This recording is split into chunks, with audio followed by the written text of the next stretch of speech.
Hi, everyone, welcome back. I'm Mara Fujanik, Family Engagement Coordinator at Stevenson High School, and I welcome you back to almost the end of the first semester, the first week of the second semester. Okay, let's try this again. It is almost the end of the first week of the second semester of this school year.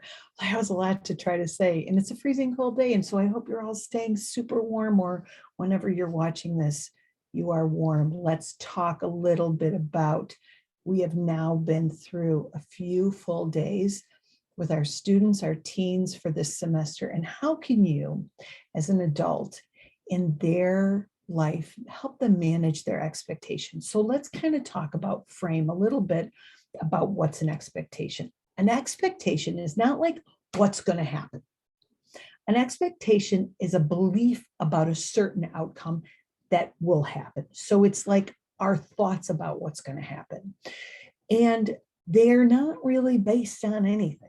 They're based on our thoughts, our assumptions, well, this is the way it always has been, and so this is the way it's going to always be. But once we know what we expect, once we manage what we think is going to happen, and we understand that what can happen is under our control, and we have a lot to say about a lot that happens to us, then we can manage our expectations, and we can have more control over things, and then we also can look at what our deeply held opinions are, or what our hopes are. And so when you talk to your teens, this way, we don't have 15-minute shorts on Fridays. So I'm telling you this with the idea that you're going to have some time moving forward. And if you happen to have some time this weekend to sit down with your teen to say, what are you thinking about this semester?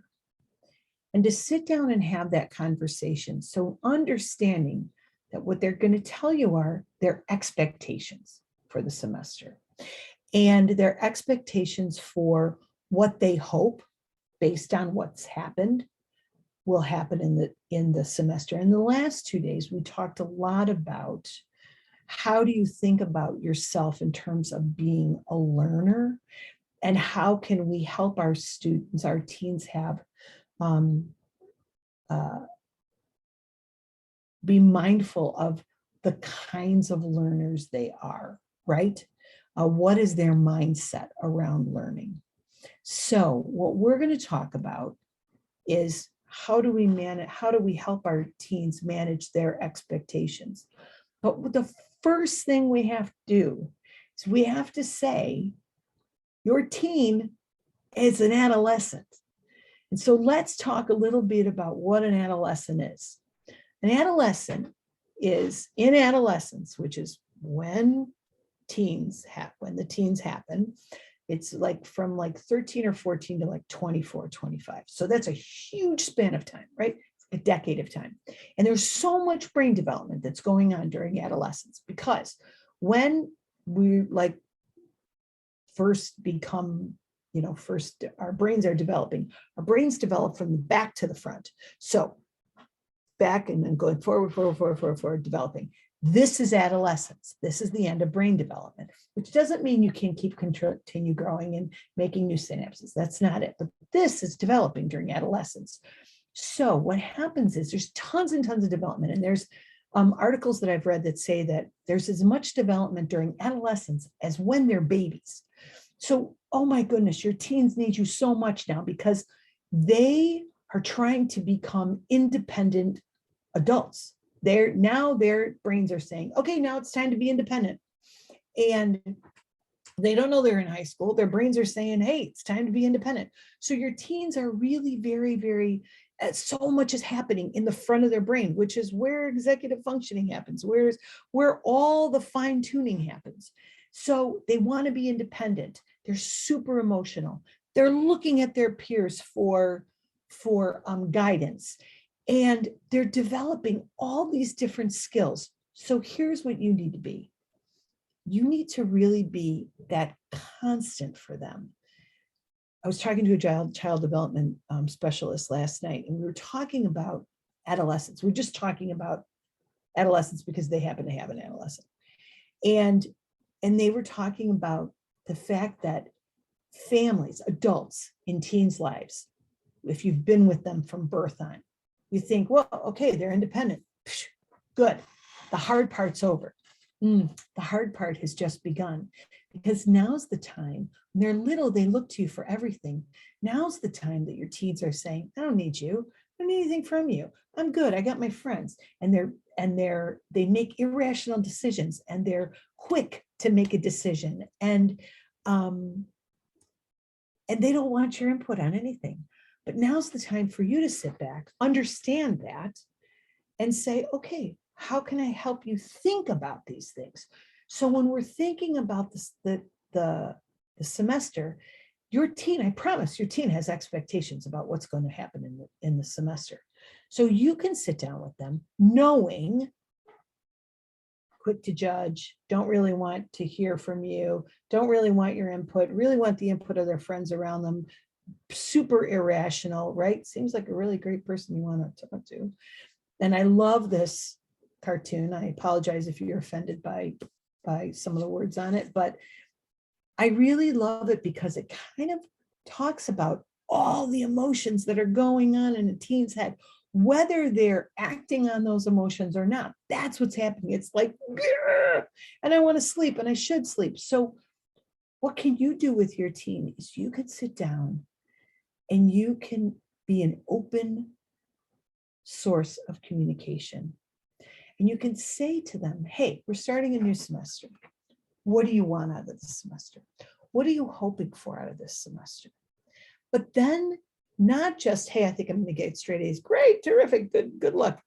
Your job then is to say, how are you going to achieve that goal?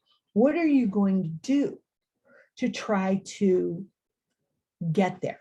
And while we may think as adults, June or May is right around the corner, for a teen, May or June is a really far way away.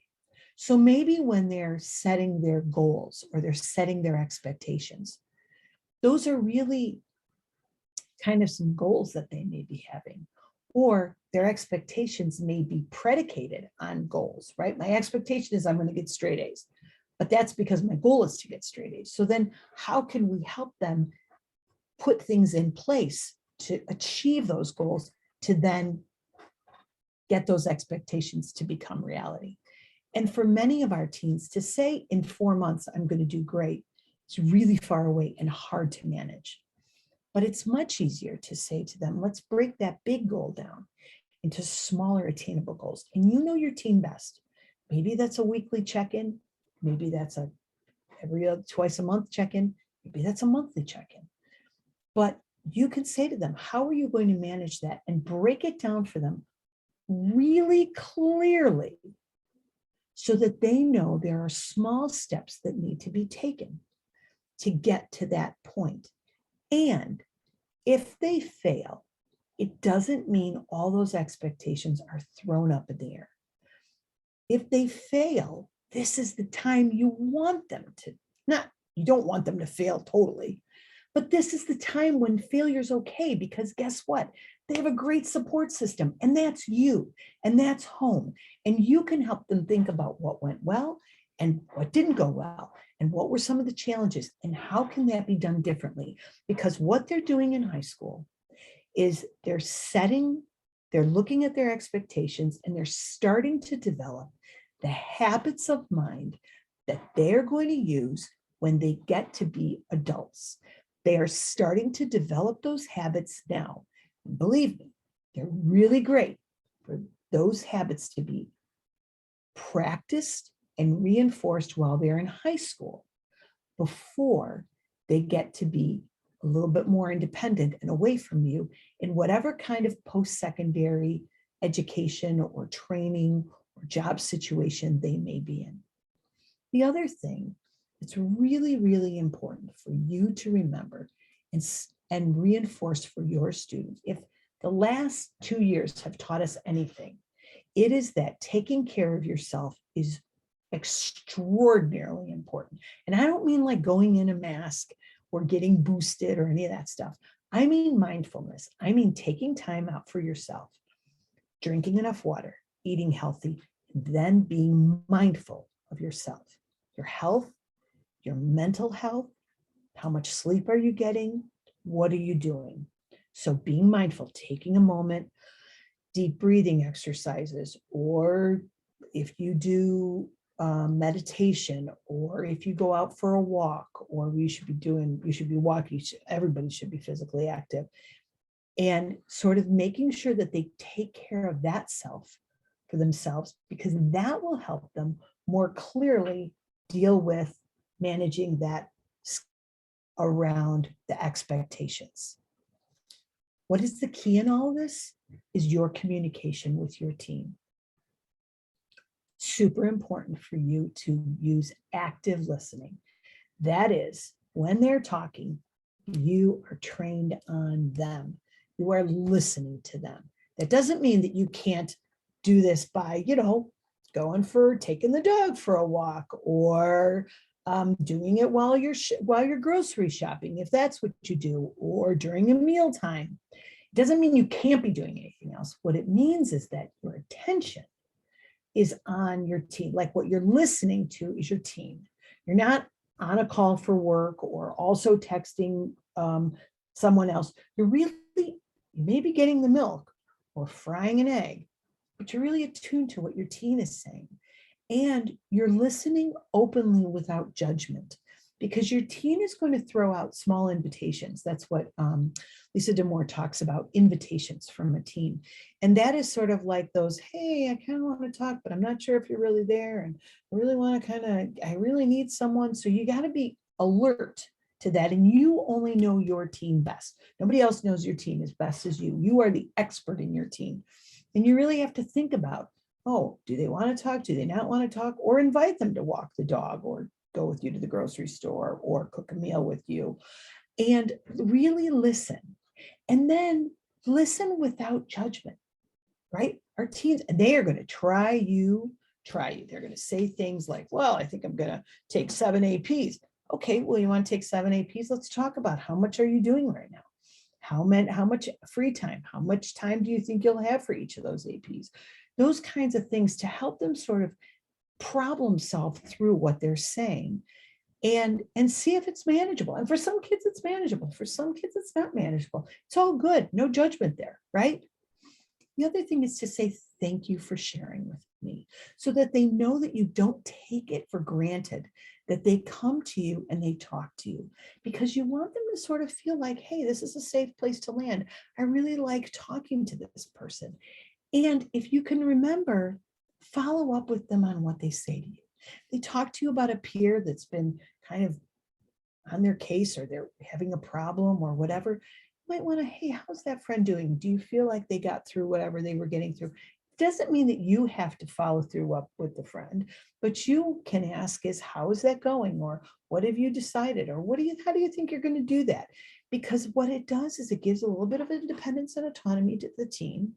They know that you're there, and they will continue to come back to you for guidance and help. Remember that if you are ever in doubt of how to give your teen advice or not a good advice, your partner in this is your counselor at school, and they will always get back to you. Lastly, when they say, there's all those cartoons of, they're watching you when the kid is little, and they're watching you, go to work or do whatever, keep the house or whatever. Your teens are watching you too. They're always watching you. They're watching their peers. They're watching for independence. But the people they know they can trust most in the world are the adults in their life, right? You are the constant in their life. So how do you live your life? Do you talk about healthy habits, or do you work out and they never see you work out? Do you go for a run and they never talk to you about going for a run? Do you have multiple outside interests. Sometimes we find that our teens are really, really interested in certain things that can't be done later, you know, but a healthy lifestyle can be done later. So if they're in a sport that may not be a sport that translates into something that can be done after they graduate, that's fine, because what can be translated into after they graduate is a healthy lifestyle, right? Doing more than one activity. Do you share those activities with your teen? Do you talk about those activities with your teen? Do you show them how you handle failure? When you're sitting down to dinner, do you talk to them, but do you also talk about the struggles and the ways you are managing some of the challenges that you're feeling, maybe in your work life, or maybe with a friend, or whatever, like, oh, I was driving today and this guy cut me off and boy, I wanted to yell at him, but I did this instead. I mean, I know that's a simplistic way of something to say, but do you show your teen? Do you talk explicitly about how you handle your challenges, your multiple interests in life? Because that's when your teen is sitting back and thinking about, who am I? What do I expect to be? And all through teen, the adolescents, our adolescents, our teens and young adults are thinking about, who do I want to be as an adult? Who do I want to be? And they're sort of making those mental notes. Well, when they look around, who are the adults they know best? They're looking at you. How do they take care of themselves? How do they find time to stay healthy? Are they doing mindful practices? How are they managing the challenges in their life? And what kinds of things are they interested in? Do I only know the adults in my life for cooking food or being in the house or watching TV? Then that's what I'm going to model, because that's what I think an adult is. So when we talk to our teens about expectations for the semester, we can sit down in an open, non-judgmental conversation and say, what are you thinking? What are you thinking for the end of the semester? And then as the adult in their life, you can break it down for them. You can help them break it down into smaller, manageable pieces so their expectations can become realistic goals that they can achieve through perseverance and grit. And they can show themselves that they can actually think about, this is what I expect might happen, and I know how to make it a reality. Thank you very much for joining me today. Tomorrow, or no, not tomorrow. We're not going to talk tomorrow. Monday, we're going to talk about how can you support learning in this new semester. We'll do it again on Monday, the 10th at noon. And I hope you'll join me. And in the meantime, I hope you have a very nice weekend. You stay warm and safe and have a good day. Take care. Thanks for